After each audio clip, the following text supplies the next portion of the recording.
Эрхэм хүндэт генерал, офицер, ахлагч нараа, эрхэм хүндэт бэлтгэл болон чөлөөнд байгаа ахмад дайчдаа та бүхэнд олон улсын болон Монголын ахмадын өдрийн баярын мэндийг хүргэж чин сэтгэлийн талархал дэвшүүлье.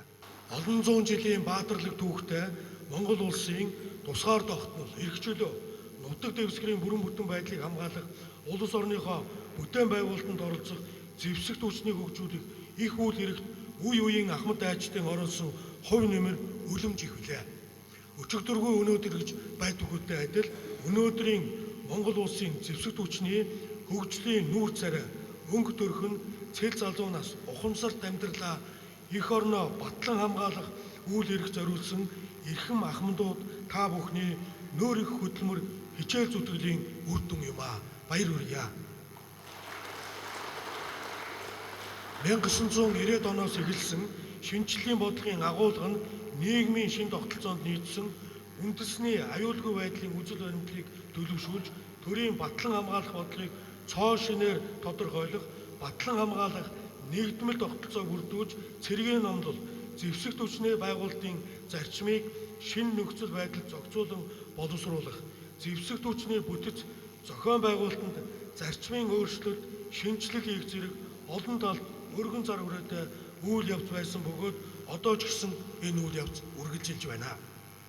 Та бүхэн дөрөв тувцаа тайлж, иргэний амьдрал шилжсэн ч эх оронч үзэл, хүмүүжил, үндэсний ухамсарыг иргэд цэргийн албан хаагчдад төлөвшүүлэхэд үнэтэй хувь нэмрээ байнга оруулж ирсэн одоо ч идэвхтэй үүрэг гүйцэтгсээр байгааг бид зүй ёсоор үнэлдэг. Монгол улсын батлан хамгаалах бодлогын үндэс баримт хүчигт нийцүүлэн зэвсэгт хүчний ерөнхий командлагчийн хуваар батлан хамгаалах тухай, зэвсэгт хүчний тухай, цэргийн албаны тухай, цэргийн албан хаагчийн эрх зүйн байдлын тухай хуулиудыг санаачлан Монгол улсын хурлаар батлуулж өнөөдөр эдгээр батлан хамгаалах салбарын багц хуулиудыг амьдрал үйл ажиллагаанд хэрэгжүүлэх явц эрсчтэй өрнөж байна. Батлан хамгаалахын багц хуулиар зэвсэгт хүч нь хуурай замын цэрэг болон агаарын цэргээс бүрдэн цэргийн захиргааны удирдлага хэрэгжүүлдэг бие даасан байгууллага байхаар хуульчилж мэрэгжлийн цэрэгт суурилсан байгаль зарчмыг тунхагласан Монгол улсын төрөөс зэвсэгт хүчний хөгжлийн шинэ үеийг эрхлүүлж байгаа хэрэг юм а. Монгол улсын зэвсэгт хүчин эх орныхоо бүтээн байгуулалтанд амжилттай оролцож ирсэн туршлагадаа тулгуурлан нэгдмэл удирдлагатай, хариуцлага, зохион байгуулалттай энэ хүчийг ашиглан бүтээн байгуулалтыг түргэсгэх, бизнесийн орчинд тэлэх ажил хэрэгч, санал санаачлалыг ажил хэрэг болгох хэрэгцээ шаардлага өнөөдөр бидний өмнө нэн яаралтай тулгарч байна. Ийм зэвсэгт хүчний бие бүрэлдэхүүн, техник хэрэгслийг улс орны бүтээн байгуулалтын ажилд оролцуулах журмыг шинжилэн 2018 онд зарилгаар батламжилсан.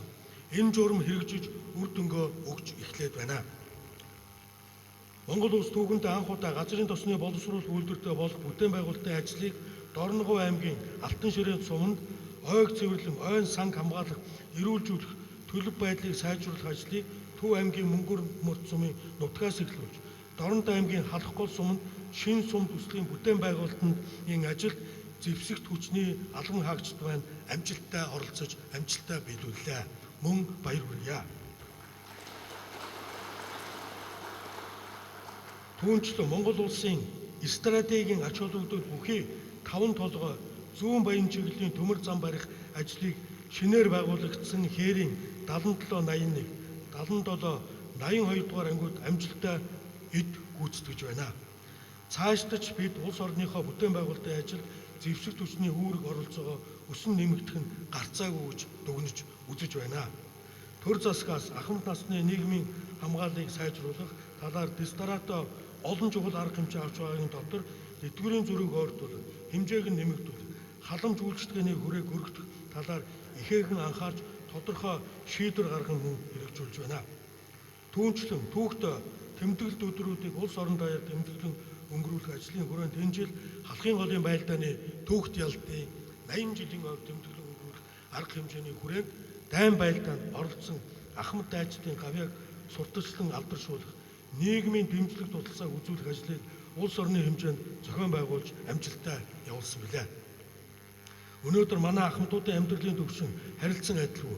Нийгмийн халамж үйлчлэгээний чанар хүртээмж төдийлөн хангалттай бус байгаач улс орны нийгэм эдийн засгийн байдал сайжрахын хэрээр ахмад наснуудад тэр дундаа цэргийн тэтгэвэр тогтоолгосон ахмадуудад тавих төр засгийн халамж анхаарал улам бүр 9 нэмэгдэх нь дамжиггүй.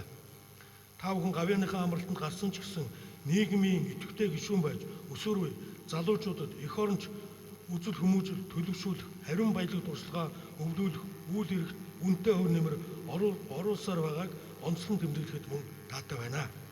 Эх орноо батлан хамгаалах эрхэм хүндтэй үүргээ нэр төртөө биелүүлж өнөөдөр ахмадын баяраа тэмдэглэж байгаа та бүхэндээ эрүүлэн амжилт урт удаа наслахын хөлзөөтэй өрөөлийг өргөн дэвшүүлье. Баярлалаа та бүхэн. Баярлалаа. Олон улсын